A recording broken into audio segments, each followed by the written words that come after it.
ಬೆಳಿಗ್ಗೆನೆ 3,000 ರೂಪಾಯಿ ಡಮಾರ್ ಹೇಗಾಯ್ತು ಅಂತ ಹೇಳ್ತೀನಿ, ವಿಡಿಯೋನ ಕೊನೆ ತನಕ ನೋಡಿ. ಬೆಳಿಗ್ಗೆ ಎದ್ದು ಗಾಡಿನ ಎತ್ಕೊಂಡು ಸೀದಾ ಬಂದಿದೆ ನಮ್ಮ ವಸೀಂ ಬೈ ಅವ್ರ ಹತ್ರ ಹೆಗ್ಡೆ ನಗರಕ್ಕೆ. ಜೊತೆಲಿ ನಮ್ ಸಾದಿಕ್ ಬೈನು ಬಂದಿದ್ರು, ಅವ್ರ ಗಾಡಿ ಕೆಲಸನೂ ಇತ್ತು, ಆಯಿಲ್ ಚೇಂಜ್ ಮಾಡಿಸ್ಬೇಕಾಗಿತ್ತು ಅವ್ರದ್ದು. ನೆನ್ನೆ ವಿಡಿಯೋದಲ್ಲಿ ತುಂಬಾ ಜನ ಕಮೆಂಟ್ ಮಾಡಿ ತಿಳಿಸಿದ್ರಿ CNG ಅದು ಪ್ರಾಬ್ಲಮ್, ಪೆಟ್ರೋಲ್ ಪ್ರಾಬ್ಲಮ್ ಅಂತ. ಬಟ್ ಇದು ಪ್ರಾಬ್ಲಮ್ ಇದ್ದಿದ್ದು ಸ್ಟಾರ್ಟರ್. ನಾನ್ ಅನ್ಕೊಂಡಿದ್ದೆ 1,500 ರೂಪಾಯಿದಲ್ಲಿ ಮುಗಿದೋಗುತ್ತೆ ಅಂತ.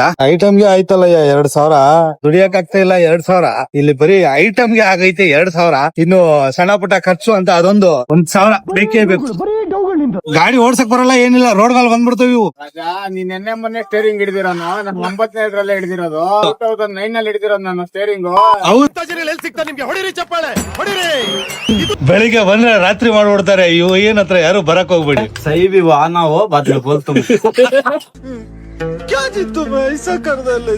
ನಮ್ ವಸೀಂ ಬೈ ಹತ್ರ ಹಂಗೆ ಸುಮ್ನೆ ತಮಾಷೆಗೆ ಮಾಡಿದ್ದು, ಕೆಲಸನ ಆದಷ್ಟು ಬೇಗ ಮಾಡ್ಕೊಟ್ಬಿಡ್ತಾರೆ. ನಮ್ ವಸೀಂ ಬೈ ಅವ್ರ ಹತ್ರ ನಾವು ಕಲೆಕ್ಷನ್ ಗಾಡಿ ಓಡಿಸ್ತಿದ್ವಿ, ಅವಾಗಿಂದಾನು ಇವ್ರ ಹತ್ರನೇ ಗಾಡಿಗಳನ್ನ ರೆಡಿ ಮಾಡ್ಸೋದು. ಟೋಟಲ್ ಖರ್ಚು 700 ರೂಪಾಯಿ ಆಯ್ತು. ಸಣ್ಣ ಪುಟ್ಟ ಅದು ಇದು ಅಂತ ಹಂಗೆ ಒಂದು ಸೆಲ್ಫ್ ಇಲ್ಲೇ ಮಾಡಿಸ್ಕೊಂಡ್ಬಿಟ್ಟೆ. ಏನಕ್ಕಂತಂದ್ರೆ ಆಫೀಸ್ ಕೀಲಿ ಆನ್ ಮಾಡೋದು ನನಗೂ ಇಷ್ಟ ಇರ್ಲಿಲ್ಲ.